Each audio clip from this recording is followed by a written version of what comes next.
active of the keeper's daughters had trouble making her way to the rooms behind the common. Men tried to make way for her, with her wooden tray full of leather jacks, and could not. The keeper had 4 great bonfires roaring in the yard, and trestle tables there.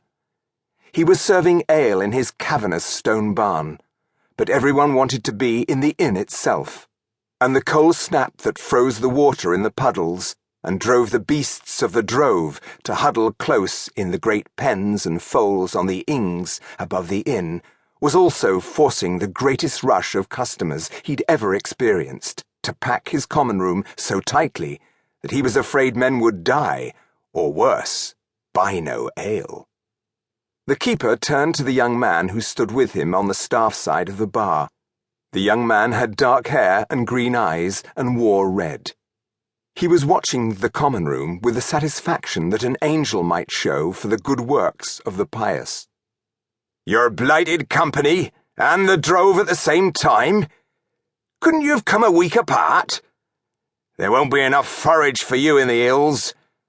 The keeper sounded shrill, even to his own ears. Gabriel Murans, the Red Knight, the Captain, the Megas Ducas, the Duke of Thrake, and possessor of another dozen titles heaped on him by a grateful emperor, took a long pull from his own jack of black, sweet winter ale and beamed. "We'll have forage," he said. "It's been warmer in the Brogat. It's spring on the Alban." He smiled. "And this is only a tithe of my company." The smile grew warmer as he watched the recruiting table set against the wall. The adventurous young of 6 counties and the 3 nations were queued up. "But it's growing," he added. 40 of the keeper's people, most in his livery and all his kin, stood like soldiers at the long counter and served ale at an astounding rate. Gabriel watched them with the pleasure that a professional receives in watching others practice their craft. He enjoyed the smooth efficiency with which the keeper's wife kept her tallies, the speed with which money was collected or tally sticks were notched, and the ready ease with which casks were broached, emptied into pitchers, the said pitchers filled flagons or jacks or battered mugs and cans. All the while the staff moving up to the counter and then back to the broached kegs with the steady regularity of a company of crossbowmen, loosing bolts by rotation and volley. "They all seem to have coin to spend," the keeper admitted grudgingly. His elder daughter, Sarah, a beautiful girl with red hair, married and widowed, and now with a bairn, currently held by a cousin, stood where Sauce had been and sang an old song, a very old song.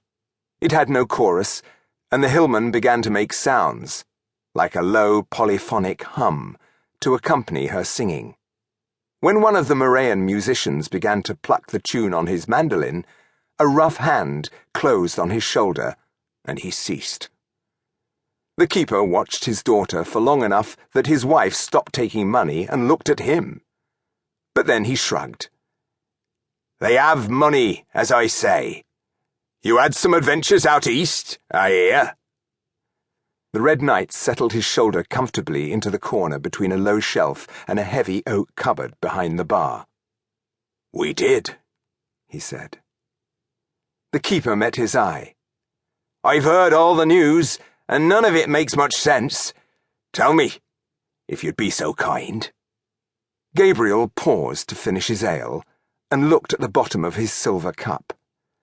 Then he gave the keeper a wry smile. "It's not a brief story," he said. The keeper raised an eyebrow and glanced out at the sea of men.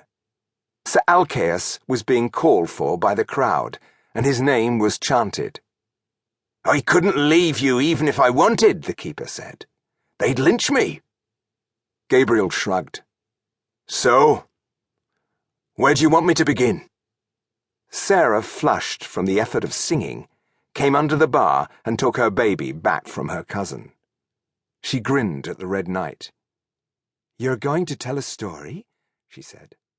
"Christ on the cross."